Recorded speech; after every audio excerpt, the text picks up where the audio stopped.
Hello and welcome to the Staying on Task podcast. I'm Theo. I'm Michelle. And today on the podcast we have Mrs. Hanson. And Mr. Matley. So we're going to start with why teaching, what inspired you to get into teaching? I'm going to let Mr. Matley start, because Okay. mine's unconventional. I think it's the classic answer. I had really, really good teachers. I remember very early on I think I was like in year 10 or year 11, and my geography teacher said, "You finished all your work. Do you want to come next door and help a year 8 class?" And it was the first time that I'd kind of sat with kids that were younger than me, and I basically acted like a little bit of a TA, and I went around the room and I helped them get on.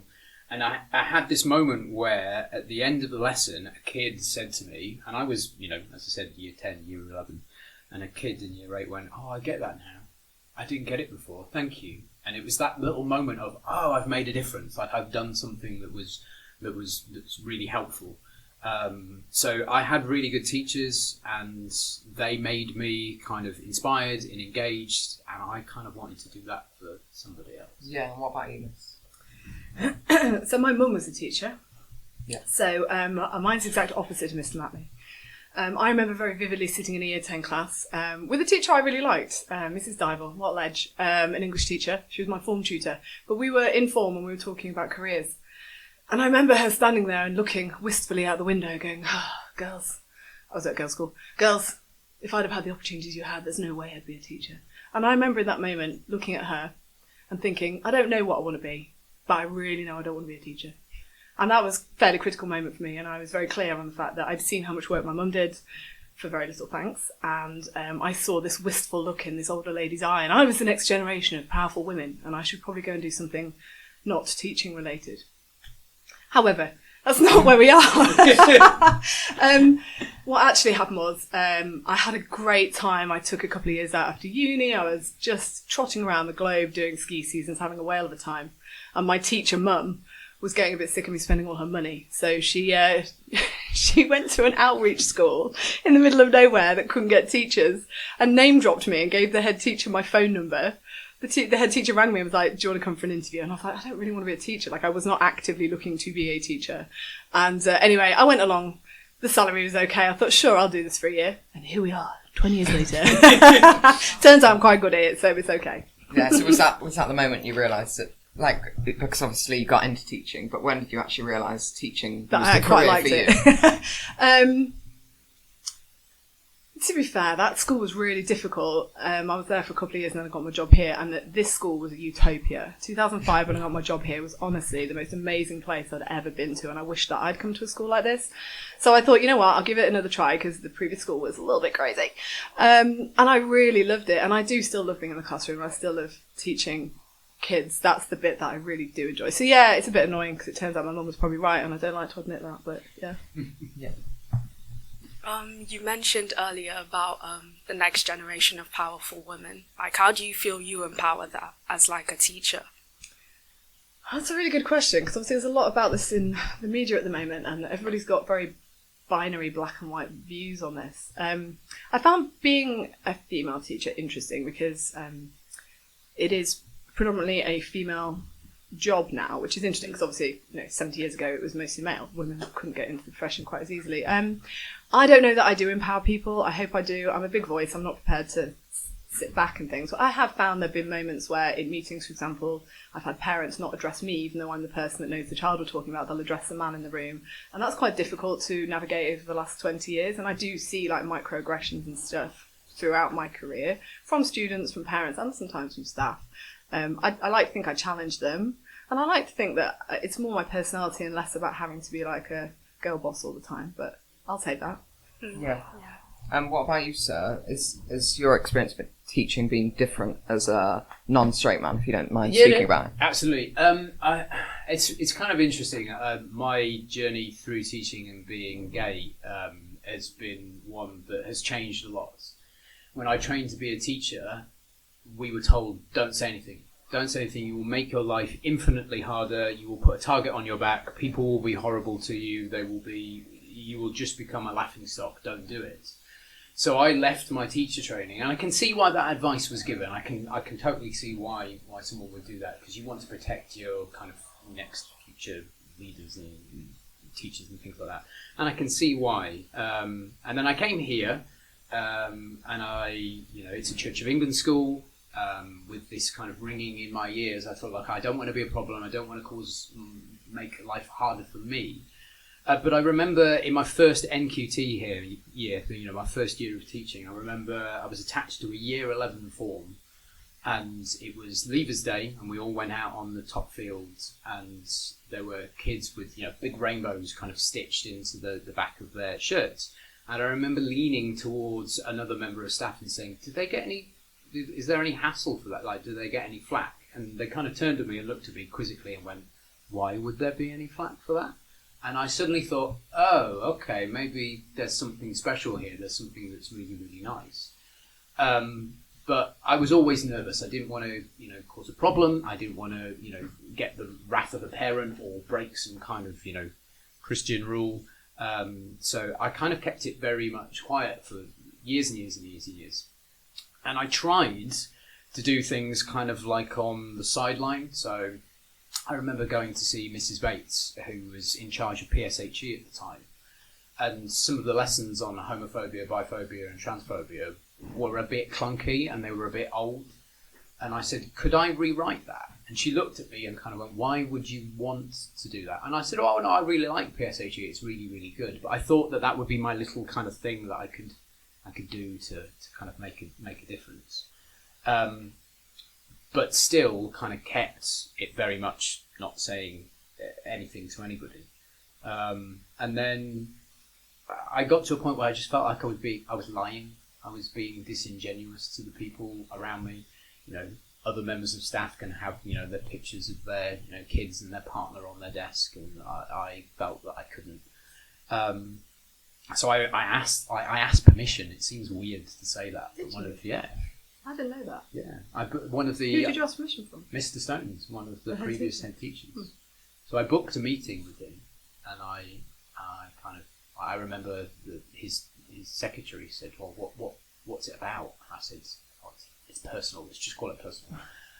And I had like an hour with him, and I just sort of said, look, I'd like to be. And he kept saying, but why? But why now? But why now? Why now? And I said, well, I feel like I've got a good grounding in the school. People hopefully like my lessons. I hope people look at me and go, oh, he's quite nice. He's, and he said, yeah, but I need something more. Why? Why now?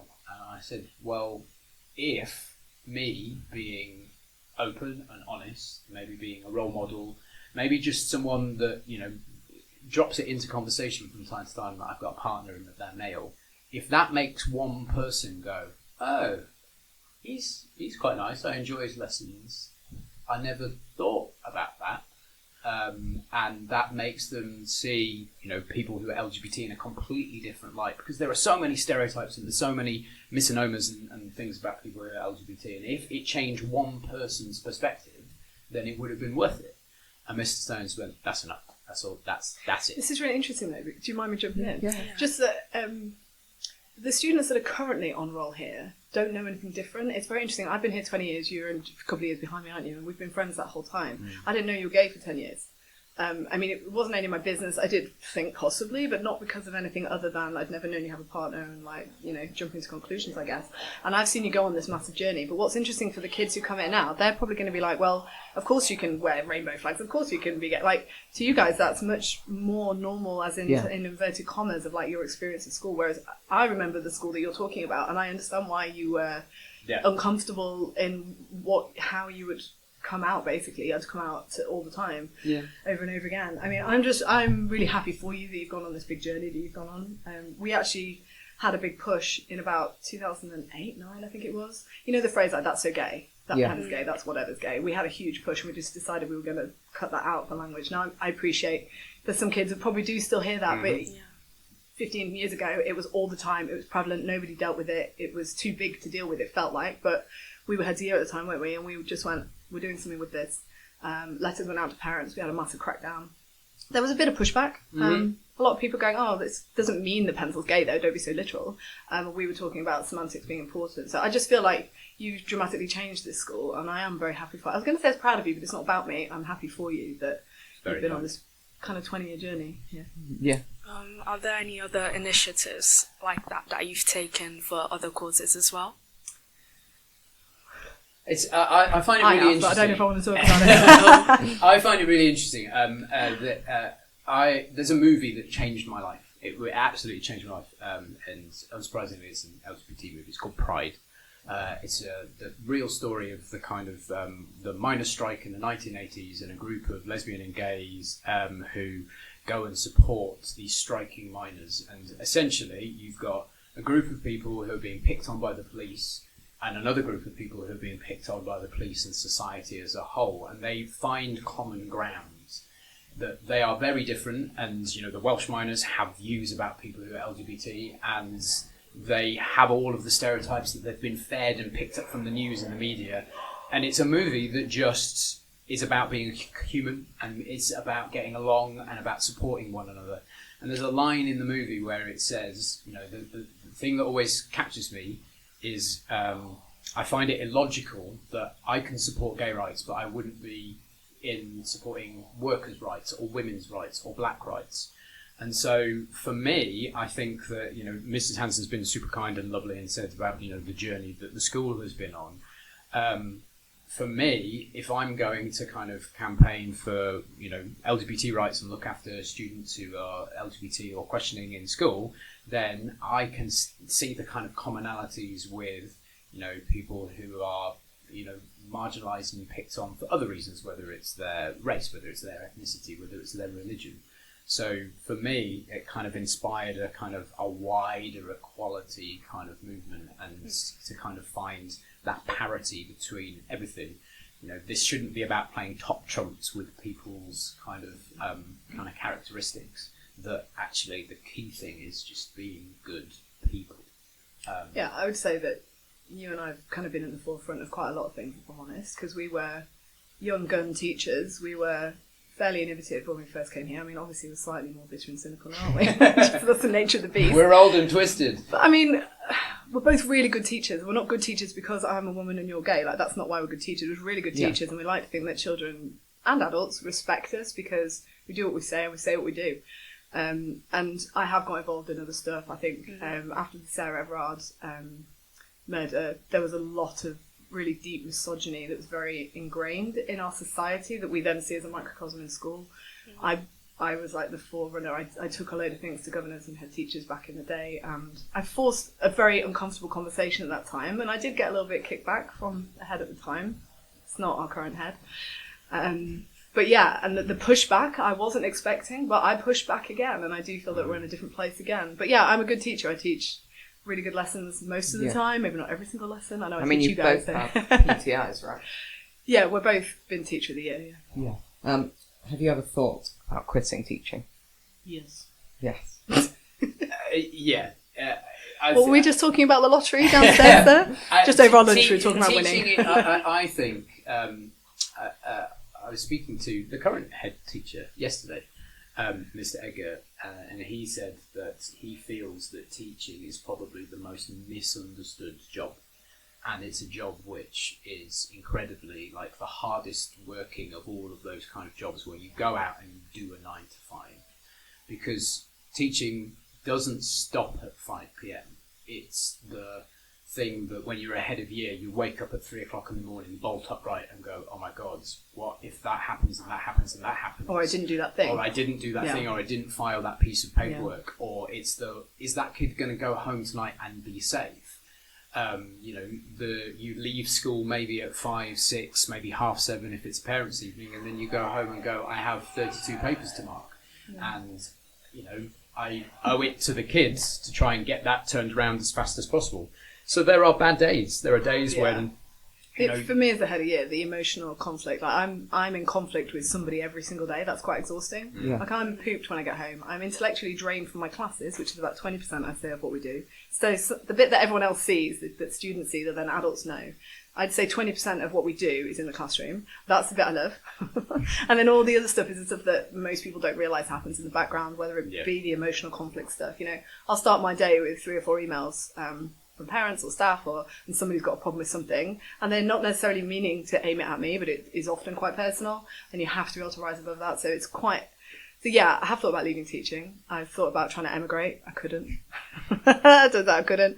But it's not because I don't... You could emigrate if you were a teacher somewhere else. They'd happily let you do that. What do you mean? So like, don't give me ideas. These two need me to finish their course so they can get their GCSEs. You can teach elsewhere. You can just go teach in New Zealand or Canada. No, I can't. My qualifications are valid there. No, I literally can't, because I did a specific type of qualification back in the day. But yeah. How would you say, like, because obviously talking about all the things that make you stress, how would you actually switch off after a stressful week to, like, get this stuff off your mind?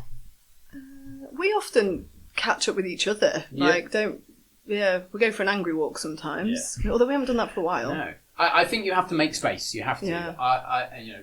Mrs. Hanson sort of said, when I first joined the school and when she first joined the school, we worked really hard. And I still do. I know, I still work really hard, but I think I can reflect back now, and I overworked. Yeah, you did. And I had to make space. So now I go to the gym 3 times a week. And that is my little bit of time where I go to the gym, and that's my little hour and a half where I go to the gym and I don't do anything else. I cook every night. Like, I cook from scratch. That's my kind of de-stress. I like to do that.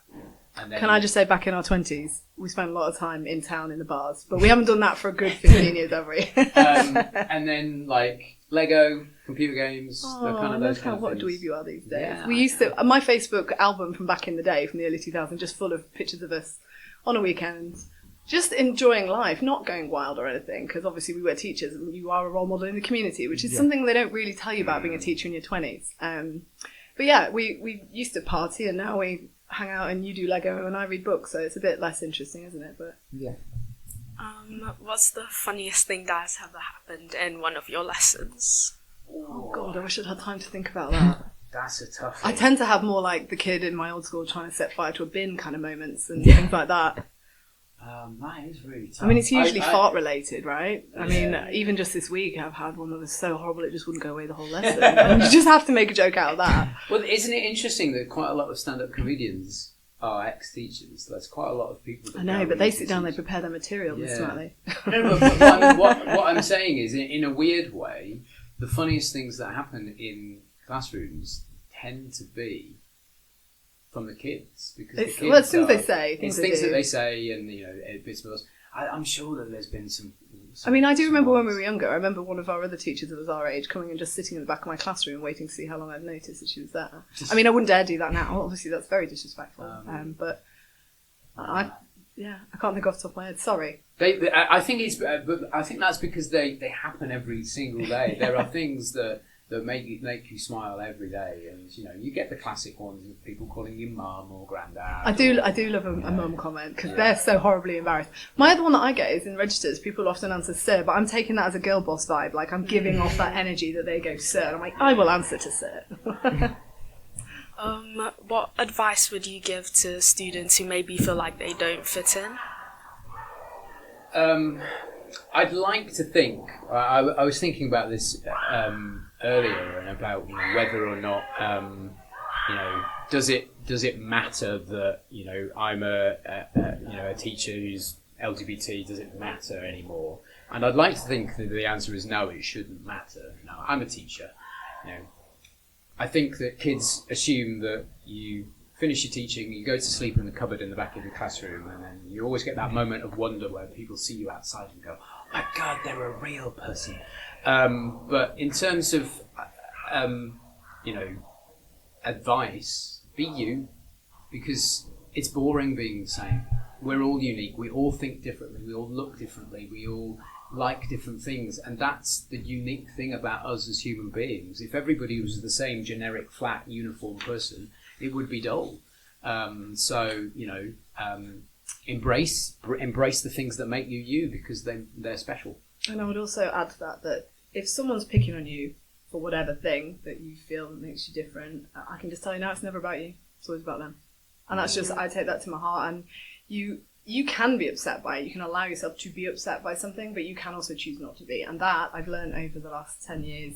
Took a little bit of therapy, but I wish someone had kind of said that to me. Just, it's never about you, it's always about them. Anybody being mean to you, making fun of you, whatever, it's always a deflection of some insecurity or something that they don't like about their life, their whatever. So just you do you and don't worry about them. And it takes a lot of work to actually genuinely just let it roll off you. Like, I don't care anymore, and it's so liberating. I wish I could bottle that and give that to people. It's interesting. I'm not going to do one of those kind of Donald Trump like make up a statistic that I don't actually know and just say I would have loved a fake statistic. 60% of people, 67%. Yeah, but 67.